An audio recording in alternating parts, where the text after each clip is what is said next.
유월절, 유월절은 이스라엘 백성들에게 있어서 유대인들에게 있어서는 정체성과 같은 날입니다. 패스오브, 지나갔다는 건데요. 뭐가 지나갔냐? 사망의 권세가 지나갔던 날이죠.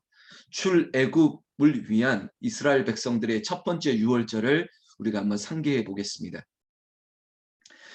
10가지 재앙을 바로와 그리고 애굽의 모든 백성들에게 하나님께서 내렸습니다. 첫 번째부터 그리고 9번째까지. 그럼에도 불구하고 강팍한 바로의 마음이 열리지도 않고요. 그리고 또한 이스라엘 백성들이 가나안으로 가야 되는 그 행보를 열어주지 않았습니다. 그때에 하나님께서는 마침내 10번째 재앙, 장자의 죽음을 예고하셨습니다. 애굽 전역에 있는 모든 살아있는 것들의 첫 번째, 그것이 동물이든 사람이든 간에 그 모든 것들이 죽어가는 재앙이 선포되었습니다. 문제는 애굽에 있는 전역에 있는 사람들이기 때문에 이스라엘 백성들도 결국은 애굽의 속국에 그리고 애굽의 람셋이라고 하는 특별한 동네를 지정받아서 마치 차이나타운처럼 이런 이름처럼 그 이스라엘 백성들의 거주지에도 어쩔 수 없이 이 재앙이 임할 텐데 이거 어찌하면 좋겠습니까? 그래서 하나님께서는 모세에게 명령했죠. 이스라엘 백성들에게 어린 양, 흠없는 어린 양을 잡아서 그 피를 좌우 문설주에 바르라고, 그리고 그 집안에 들어가서 다음날 아침이 올 때까지 너희들이 떡을 먹되 그 떡은 또 발효가 되지 않는 무교병을 먹으면서 하나님이 하실 일들을 보라라고 했던 절기입니다. 정말 하나님 말씀대로 그 밤에 애굽 전역에 있는 첫 번째 난 것들이 다 죽어갔습니다. 여기저기에서 진짜 공포 그리고 경악할 수밖에 없는 비명 소리들이 들리고 있었습니다. 여러분 상상해 보세요. 지금처럼 방음이 잘 되고 하이샤스 그거 딱 닫으면 밖에 소리가 안 들리고 그런 구조가 아니었겠죠. 옆집에 옆 동네에서 비명 소리가 절규하는 소리가 들렸을 것입니다. 큰 자식이 죽어갔는데 집안에서 곡소리가 나는 거죠. 아마 공포에 질려 있었을 것입니다. 그것을 이길 수 있는 것은 예배하는 것이에요. 하나님을 기억하면서 하나님 앞에 예배하면서 그 밤이 지나기를 이스라엘 백성들은 기다렸습니다. 그게 바로 유월절, 첫 번째 유월절이었습니다. 자, 애굽 전역의 사망의 그 죽음의 권세가 이스라엘 백성들의 집에서는 넘어갔습니다. 패스오브. 왜 넘어갔습니까? 유월절에 피가 있었기 때문에. 오늘 바로 우리가 고난주간을 앞두고 있는 우리에게 있어서 이 유월절의 절기는 우리에게 사망의 권세를 지나가게 하셨던 예수 그리스도, 예수님이 친히 유월절에 어린 양이 되셨다는 겁니다. 그분이 죽으시고 그분의 피가 우리의 인생 가운데 발린 바 되었기 때문에 우리에게는 죽음이 지나가고 우리에게는 생명, 부활의 아침이 시작되었고 지금도 여전히 종말론으로 본다면 이미 우리 안에 계신 예수 그리스도, 그리고 아직까지는 오시지 않았지만 다시 오실 예수 그리스도를 기다리면서 감사함으로 기뻐함으로 새벽을 깨울 수 있는 게 우리의 특권이고 우리의 자긍심이고 우리에게는 기쁨과 감사가 되고 있는 것입니다. 오늘 본문이 유월절이라고 하는 무교절을 우리에게 알려주고 있습니다. 여러분 유월절은 뭐고 무교절은 뭐고 이걸 쉽게 얘기한다면 유월절이 지나면 바로 무교절이 지납니다.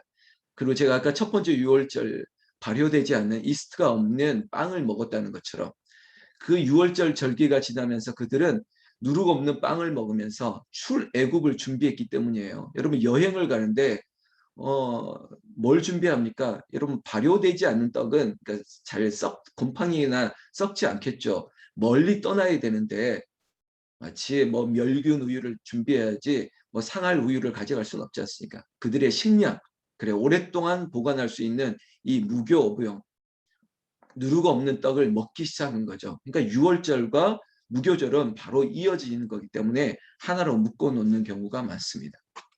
2절에 보면 대제사장들, 서기관들, 이 사람들이 예수를 무슨 방도로 죽일까 궁리하고 있습니다. 예나 지금이나 이 정치인들, 제가 이 제사장들과 서기관들을 정치인이라고 낙인 찍는 것은 이미 그들은 종교 지도자가 아닙니다. 로마의 권력을 힘입어서 그들의 안락을 위해서 그들의 명분을 세우는 것만 중요한 사람들이기 때문에 제가 정치인이라고 얘기하는데, 정치인들은 여론의 촉각을 세우고 있습니다. 근데 이 표현이 좋은 표현이어야 되는데, 여론에 민감하다는 것은 그 여론의 그 당사자에 있던 백성들, 국민들의 안위를 살펴야 되겠다는 말인데 그거 아니에요. 제가 표현하는 여론의 촉각을 세우는 것은 그저 정권을 유지하고 인기를 유지하기 위한 수단에 불과할 뿐이지, 백성들 그리고 국민들의 삶의 질을 바꾸려고 하는 의도는 전혀 없다는 거예요. 지금의 정치인들도 마찬가지고요. 우리나라뿐만 아니라 모든 전 세계 정치인들이 똑같겠죠. 여론에 민감한 겁니다. 그렇다고 국민들을 위하는 것이냐? 그건 모르겠습니다. 자, 이 정치인들, 이 제사장, 서기관들 보세요. 죽일까, 예수를 죽일까 하는데, 왜냐하면 이 절기가 유월절, 온 백성들이 기뻐하고 즐거워하는 절기인데, 그리고 또한 예수님이 백성들의 인기를 받고 있지 않습니까?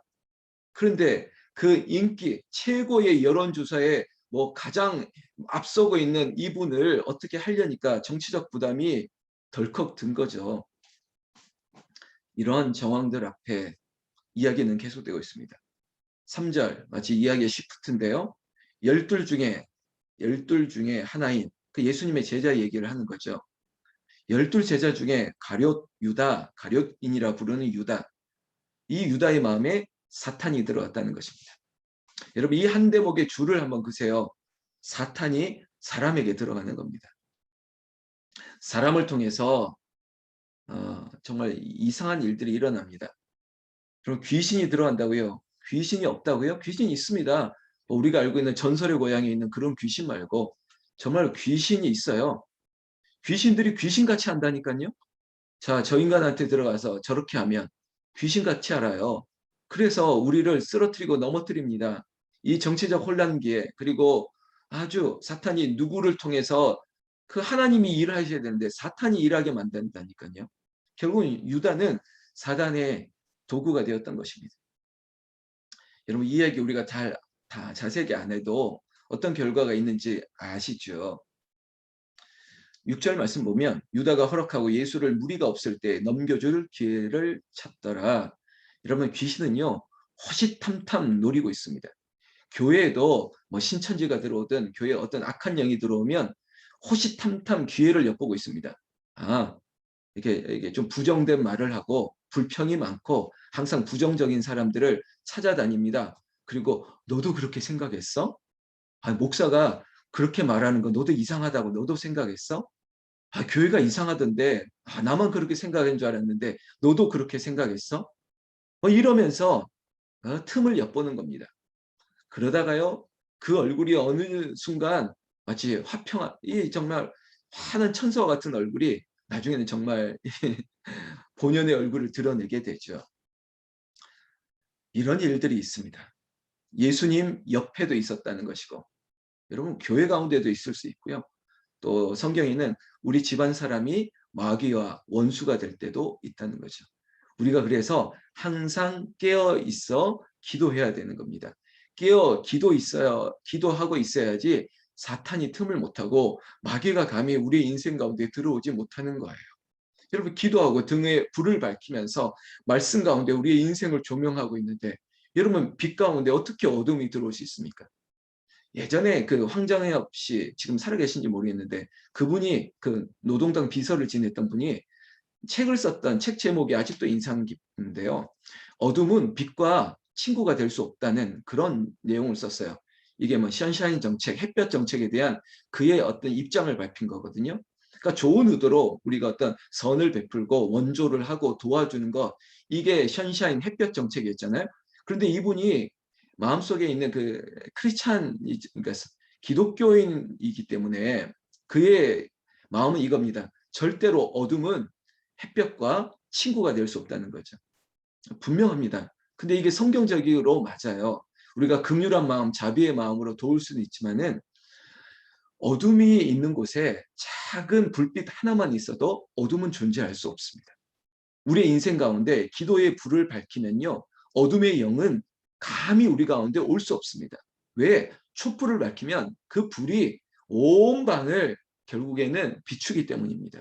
나는 축원합니다. 저와 우리의 인생 가운데 믿음의 불, 그리고 은혜의 불, 성령의 불이 밝혀서 어둠의 영이, 그리고 어둠의 역사가 우리 안에 틈타지 않도록 우리 주 예수님의 이름으로 축원합니다. 축원합니다. 사탄은, 마귀는 우리의 육신을 치기도 해요. 마치 욥처럼 하나님께 다가와서 청탁을 하지 않습니까? 이 사람이 진짜 하나님을 경외하는 사람인지 내가 육신을 쳐보면 압니다. 그리고 제가 이 돈을 다 빼앗아 가면 저 사람이 지금 부자기 때문에 하나님 잘 섬기고 헌금하는 거예요. 돈 내가 한번 싹 빼앗아 볼게요. 지금 가정에서 화목하고 좋으니까 그렇지, 저 자식들 잊어버리면 하나님 배반할 거예요. 그리고 자식들을 칩니다. 그래도 욥은 어떻게 했습니까? 하나님을 경외했죠. 여러분들에게 질문합니다. 우리의 인생 가운데 어둠의 영, 사탄의 영, 그 마귀가 우리의 인생 가운데 육신을 칩니다. 그리고 우리의 돈, 물질, 그리고 우리의 가족, 우리의 자식을 특별히 칩니다. 이거 어떡하겠습니까? 여러분, 마치 주사를 예방주사 맞는 게 좋지, 병이 오기 전에 준비하는 게 낫지, 병이 와서 이것들을 치료하려고 하면 아주 힘들어지죠. 그럼 지금 우리에게 문제가 있다면 이거 치료할 뿐만 아니라 앞으로도 그 어떤 우리에게 있어서 육신의 건강에, 그리고 질병의 문제가 하나님 고쳐주셔서 이후에 또 다른 어려움이 없도록 미리 불을 밝히고 기도하고, 하나님께서 우리에게 강건한 은혜를, 힘을 주시기를 우리 주 예수님의 이름으로 축원합니다. 축원합니다. 7절 말씀부터, 유월절 양을 잡을 무교절이 이른지라. 그럼 제가 이번 주일 설교 제목이 십자가입니다. 십자가. 십자가의 의미를 제가 좀 이렇게 또 성도들과 나누기를 원하는데 갑자기 이 생각. 제 설교가 보통 15분에서 18분 요 정도를 제가 항상 원고를 잡아요. 굉장히 어렵습니다. 왜냐하면 뭐 테드라고 하는 강의나 뭐 세바시 뭐 이런, 그러니까 사람들이 가장 집중할 수 있는 좋은 그 강의의 시간대가 연구 결과로 하면 15분에서 18분 이 사이라는 항상 결과들이 많거든요. 그것 때문에도 제가 이 설교 원고를 줄이려고 애를 쓰는데, 실은 길게 하는 게 더 쉽습니다. 제가 길게 말하는 게 좋아요. 심지어 제가 새벽을 오히려 더 길게 말할 때가 있고, 다를 때 설교가 더 길어지는데, 주일 원고만큼은 막 짧게 줄이려고 애를 씁니다.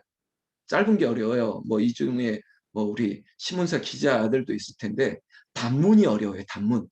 문장을 짧게 쓰는 게 어렵고 짧게 말하는 게 사실 어려운데, 유월절을 지금 말하려고 하니까 너무나도 긴 말인데요. 유월절의 의미는 죽어야 되는 것입니다. 하나의 어떤 정의를 내린다면 유월절에는 누군가가 죽어야 돼요. 그러니까 첫 번째 유월절은 어린 양이었고, 그리고 예수님이 내가 어린 양이 유월절의 양이 되겠다라고 하는 의미는 죽어야 된다는 겁니다. 죽으면 부활이 있고 죽으면 영생이 시작됩니다. 우리의 인생 가운데 아직까지 뭔가 껄끄럽고 부딪히고 잡음이 많고 소리가 많다? 이건 약간 좀 알레고리칼 얘기인데, 지금 내가 아직도 안 죽어서 그래요. 조금 더 풍유적으로 설명하면 아직도 내 성질이 안 죽어서 시끄럽다는 거예요. 죽으면 아무 문제가 없습니다. 여러분, 공동묘지에 시끄러운 일이 있습니까? 다 죽어 있는데 시끄럽지 않습니다. 지금 우리 집안에 아직도 시끄러운 문제가 있다면 죽지 않아서 그래요. 교회에 싸움이 있고 시끄러운 소리가 있다는 것은 다 자기가 살아있다는 거예요. 나 안 죽었어 막 이런 거죠. 나 안 죽었어. 내 성질 안 죽었어. 내 자존심 안 죽었어. 아니 내가 어른인데 나 안 죽었어. 다 이러고 있으니까 시끄러운 거예요. 여러분, 부부 사이에도 나 자존심 안 죽었기 때문에 이게 이게 문제죠. 여러분, 죽어야 됐습니다. 주님이 유월절 어린 양이 되어 죽었습니다. 이 죽음의 이야기가 시작됩니다. 여러분, 이 죽음을 준비하기 위해서 마지막 제자들과, 우리가 알고 있는 뭐 최후의 만찬 그림처럼 제자들과 유월절의 절기를 지키고자 장소가 필요했습니다. 그런데 거할 곳이 없는 거예요. 그때 10절 말씀에 이르시되 보라 너희가 성내로 들어가면 물 한 동이를 가지고 가는 사람을 만나리니 그가 들어가는 집으로 따라 들어가서 이렇게 말하다. 유월절 먹을 객실이 어디 있느냐? 그러면 그 사람이 큰 다락방을 보일 것이다. 이런 얘기입니다. 무엇이 생각납니까? 예루살렘 성에 들어갈 때 예수님이 타야 될 어린 나귀가 필요했습니다. 그때 제자들을 보내서 말했죠. 저기 내려가면 막 어린 나귀 새끼가 매어 있을 텐데 그걸 끌어오라는 거예요. 누가 뭐라 그러면 주가 쓰시겠다라. 그랬더니 주인이 그 재산 아닙니까? 그걸 순순히 내어줬습니다. 오늘도 똑같은 의미입니다. 주께서 6월절 마지막 절기를 지켜야 될 텐데 방이 없습니다. 제자들과 함께 모여야 되니까 공간이 필요했죠. 그때 역시 주가 쓰실 객실, 6월절을 지낼 객실 방을 필요로 할 때 물 한 동이를 지고 갔던 그 남자의 집을 따라갔더니 준비되어져 있었다는 것입니다. 여호와 이레, 여러분 주가 쓰시겠다. 당신의 생명도 나의 모든 것도 이사야의 고백처럼 내가 여기 있사오니 나를 써주시옵소서, 나를 보내주시옵소서. 여러분 주가 쓰시겠다면 주께 드릴 수 있는 그 믿음의 귀한 용기와 그리고 넉넉함이 저와 여러분들에게 있기를 예수님의 이름으로 축원합니다. 오늘 여러분들에게 주님이 물으신다면 내가 너에게 너가 있는 것 무엇을 가지고 주가 쓰시겠다라고 묻는다면 여러분 어떻게 하겠습니까? 내 생명도 내 모든 것도 주님 드리겠습니다. 그저 순종하는 우리의 마음만 보시고 하나님께서 거두시는 거예요. 마치 아브라함에게 이삭을 바치라 했을 때 아브라함이 그 아들 100세 때 얻은 이삭을 정말로 여러분 그 바친다는 뭐예요? 번제가 죽여야 되는 건데 칼을 들고 내리치려고 하는 순간 하나님께서 다급하게 아브라함아 아브라함아 소리쳤던 그 하나님은 우리 걸 정말 뺏으려고 하는 게 아니에요. 달라고 해서 그 뺏어간다는 의미가 아니에요.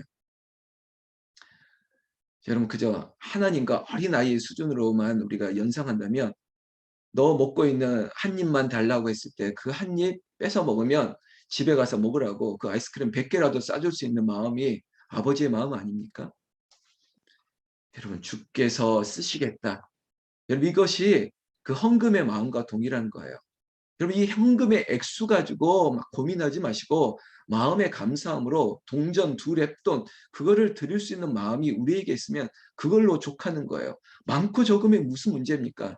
그러나 무엇을 남겼느냐 그리고 무엇을 통해서 하나님께 기쁨과 즐거움 그리고 이것을 통해서 나는 어떤 은혜가 있느냐 이것들에 주목하시면서 이것이 절대 물질에 대해서 우리에게 시험이 되는 부분이 아니기를 또한 축원을 해드리겠습니다.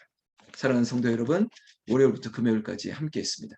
그리고 돌아오는 이번 주일 종료주일과 그리고 시작되는 고난주간을 앞두고 있는데 특별히 새벽기도 용사 여러분들 매일매일을 통해서 이 고난주간이 십자가의 그 가상칠언의 예수님의 소리를 듣고 그리고 십자가의 의미를 새기고 우리 안에 다시금 부활의 아침, 부활의 증언들이 우리의 인생 가운데 넘치시기를 우리 주 예수님의 이름으로 축원합니다. 미리 준비합시다.